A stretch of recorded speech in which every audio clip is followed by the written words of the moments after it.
તમે વારંવાર બસની અંદર ટ્રાવેલ કરો છો પરંતુ બેસવાની જગ્યા નથી મળતી, તો તમે તમારા મોબાઈલની અંદર જીએસઆરટીસી બસનું બુકિંગ કેવી રીતે કરવું એ આપણે આજના વિડીયોની અંદર જોવાના છે.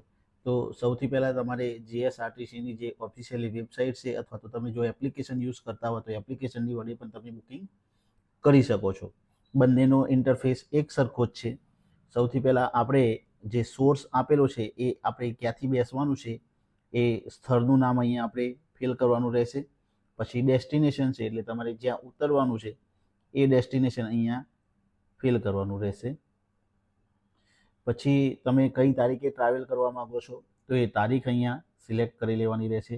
ધારો કે આપણે 30 તારીખ છે. પછી તમે ટ્રાવેલ કરવાવાળા વ્યક્તિઓ કેટલા છો, એક સાથે મેક્સિમમ તમે 6 ટિકિટ બુક કરી શકો છો, બરાબર. તો અહીંયા 6 પર ક્લિક કરવાનું રહેશે. આપણે એક જ બુક કરવી છે તો એક પર ક્લિક કરીશું. જો કોઈ દિવ્યાંગ બુકિંગ કરવા માંગે છે તો અહીંયા દિવ્યાંગ બુકિંગનો ઓપ્શન અલગથી આપેલો જ છે, બરાબર. એ દિવ્યાંગ બુકિંગ ત્યાંથી પણ કરી શકે છે. અહીંયા સર્ચના ઓપ્શન પર આપણે ક્લિક કરી દઈશું તો એ રૂટની જેટલી બી બસો હશે એ આપણને અહીંયા શો કરી દેશે.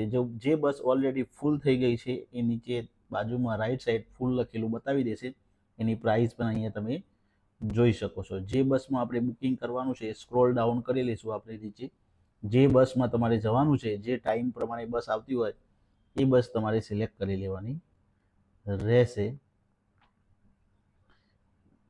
ચલો આપણે આપણી બસ સિલેક્ટ કરી લઈએ છીએ.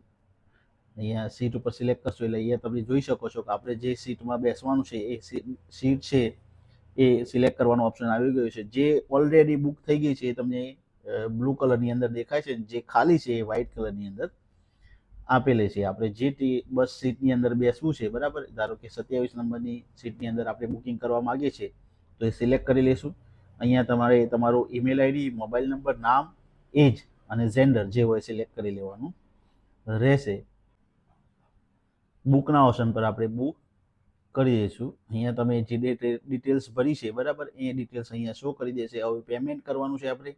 પેમેન્ટ તમે 3 રીતે કરી શકો છો: credit card, debit card, UPI અને નેટ બેન્કિંગ. અહીંયા યુપીઆઈનો ઓપ્શન આપણે સિલેક્ટ કરી લઈએ તો તમારો જે ફોનની અંદર ફોનપે વાપરતા હોય, સીઆઈસી બેંક વાપરતા હોય, બરાબર, અહીંયા ફોનપેનો ઓપ્શન સિલેક્ટ કરી લેવાનું રહેશે અને પછી પેના ઓપ્શન પર ક્લિક કરીશું. આપણે જે ફોનપેની અંદર પેમેન્ટ કરીએ છીએ એ રીતે પેમેન્ટ છે કપાઈ જશે અને ટિકિટને કન્ફર્મ થયાનો ટેક્સ મેસેજ છે તમે જે મોબાઈલ નંબર ત્યાં આપેલો છે એની અંદર ટેક્સ મેસેજ તરીકે તમે આવી જવાનું છે તમને તરત જ. અને જો ટિકિટ તમે પ્રિન્ટ કરવા માંગો છો તો અહીંયા એના હોમ પેજ ઉપર આવી જઈશું આપણે અને ત્યાંથી આપણે જે બસની ટિકિટ બુક કરી એ આપણે પ્રિન્ટ કરી શકીએ છીએ. અહીંયા આપણે ઓનલાઈન યુઝરના ઓપ્શન પર જઈશું. અહીંયા આપણે પ્રિન્ટ ટિકિટનો ઓપ્શન આપેલો છે એના પર ક્લિક કરી દઈશું. પછી જે ટિકિટ બુક કરતી વખતે આપણી ઈમેલ આઈડીનો યુઝ કરીએ તો ઈમેલ આઈડી અહીંયા ફિલ કરીશું અને મોબાઈલ નંબર અહીંયા ફિલ કરીશું, બરાબર. અને સબમિટના ઓપ્શન પર ક્લિક કરી દેવાનું રહેશે એટલે તમારી જે ટિકિટ છે એ પ્રિન્ટ તમે કરી શકો છો. Thank you.